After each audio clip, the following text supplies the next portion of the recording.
What's up, guys? Today I'm going to be installing the single pick bracket for the 259D skid steer. Basically with these machines you have two options. You can either go and get a 4-leg chain and then you get the hooks for the front and the rear of the machine, mount there and there, or you call up Cat and you get the bracket. The bracket's a lot more money than just the hooks, but what it also saves you money with is you don't need a 4-leg chain, you just need a 1-leg chain that's rated for the machine. And the way the bracket works is it mounts at these positions, and then on the back of the cab there's a plug here, and you pull that plug out and the rear of the bracket will line up with that plug. And then what you'll need to do is you need to drill one additional hole where the other hole on the bracket lines up to get 4 equal hardware points for the bracket.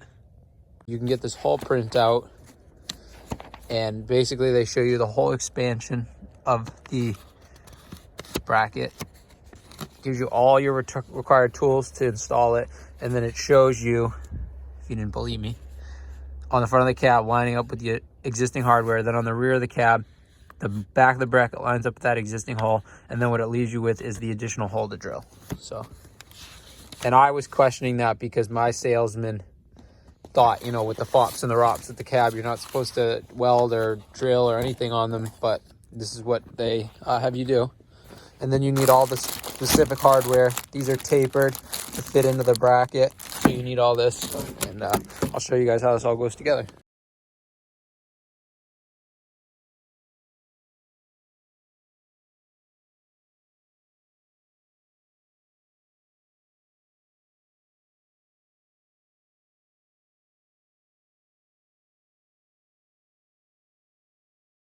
What I did at this point was I picked the bracket up with the strap, and then I got it on top of the cab and slid it down the sides.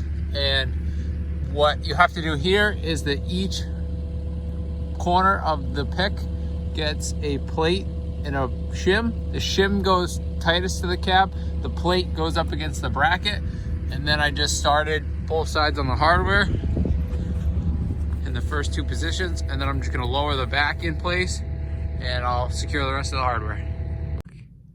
So I got the bracket up on the machine now. You can see the front hardware is in, rear position's in, and then what it leaves you with is the front rear hole to drill. 14 millimeters with the book reads for the drill bit size. They suggest maybe using a pilot bit. I'm gonna probably get a bit that's half the size, start with that, then step up. One thing with the rear hardware to be cognizant of when you're going inside the cab, you need to make sure your washer clears the flange on this little window. When I first tightened this one, it didn't, and you can see it kind of pinched there. So you want to make sure that those get nice and flat, because if not, it'll twist the hardware sideways on the outside, and you'll see it's not sitting properly. The shim and the plate for each corner is a little bit difficult because the clearances are so tight, but if you take your time and work at it, you'll get them in there. And they're kind of tough because you can't put them in vertically, like slide it up into that position, get that piece of hardware in, and then rotate it because of the flange on the cab. So you really need to feed it up and get it in there square. So don't tighten, you know, one side before you get the plates into all 4 corners loose, because you're gonna end up having to go back and loosen everything.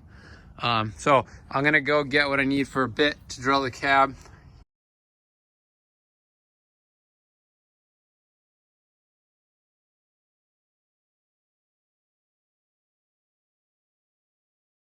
The issue that I ran into with drilling this back hole was that the book calls for a 14 millimeter hole. So if you go to the hardware store and you look for your drill bits, you're probably gonna find standard sizes, and you're gonna find 1/2 inch, and then you're gonna find 9/16. And the 9/16 in metric is 14.3 millimeters. So it's a little bit bigger than the hole they suggest to drill. And then if you step down to a 1/2, that's only about 12.3 millimeters. But what that is that's bigger than this piece of hardware, because this is an M12 bolt. So now when you put this piece of hardware in there, it fits in there perfectly. And so I drilled mine with a 1/2 inch bit. I didn't oversize it and go to the 14. The hardware has all been torqued to spec. I used the Loctite. One thing on the front piece of the hardware, they get tightened down to 170 foot-pounds. The rears are 75.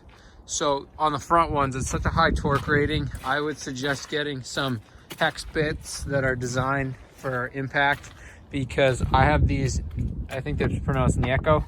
I like them a lot. They've worked well, but I ended up snapping my 10mm one on the last piece of hardware.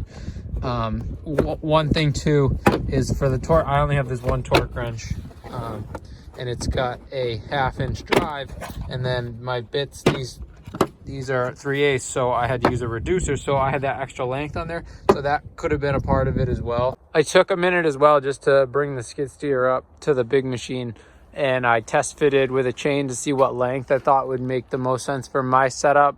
I think I'm gonna end up ordering a 4-foot section of rated chain. 5 would work as well, which is a little bit longer. On my machine, I have a hook on the back of the bucket that I think I'm going to use, and then if that doesn't work on my quick coupler, I have another hook. So I'll show you guys how that all works once I get it.